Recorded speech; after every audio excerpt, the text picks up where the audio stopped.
Ici, donc, je vais créer une nouvelle machine virtuelle qui hébergera le futur vCenter. Donc, le modèle, c'est un ESX classique.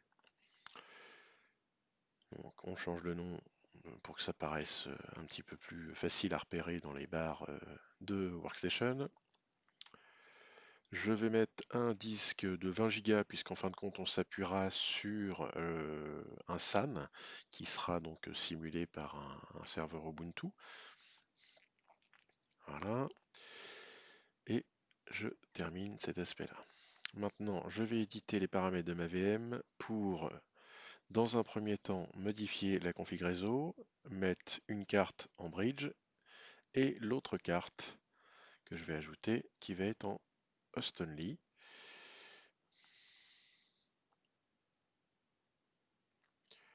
Donc là, je vais mettre sur host only 1. Alors, j'ai plusieurs cartes, c'est dû à des précédents exercices. Je pense que j'ai oublié de modifier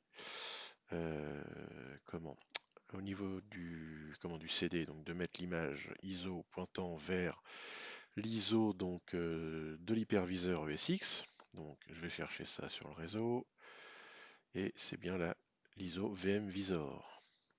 Voilà. Hop, et je vais pouvoir démarrer ma VM normalement. Non.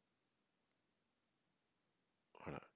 Par défaut, elle était à 4 Go. Pour héberger un vCenter, il faut plutôt aux alentours de 12 Go. Donc moi je lui mets 16 Go, comme ça je suis sûr d'être tranquille.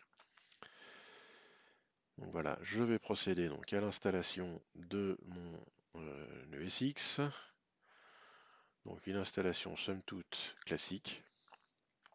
Voilà, ça se termine pour la première partie.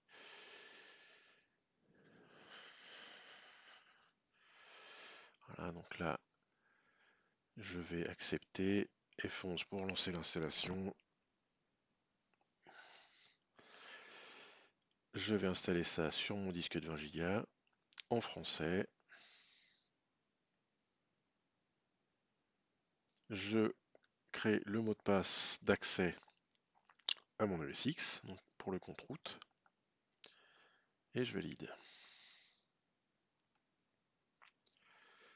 Et donc je fais F11 pour procéder donc à l'installation qui dure quand même environ 5, 6, 10 minutes selon la machine. Il y a souvent un petit blocage aux alentours des 26%, 26-27%, c'est normal. Donc là, ça a bien avancé.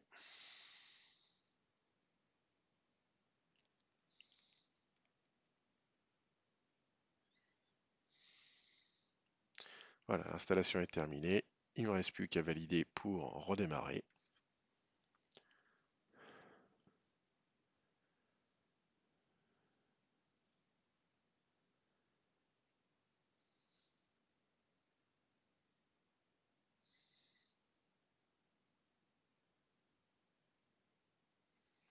Voilà, c'est en cours de démarrage.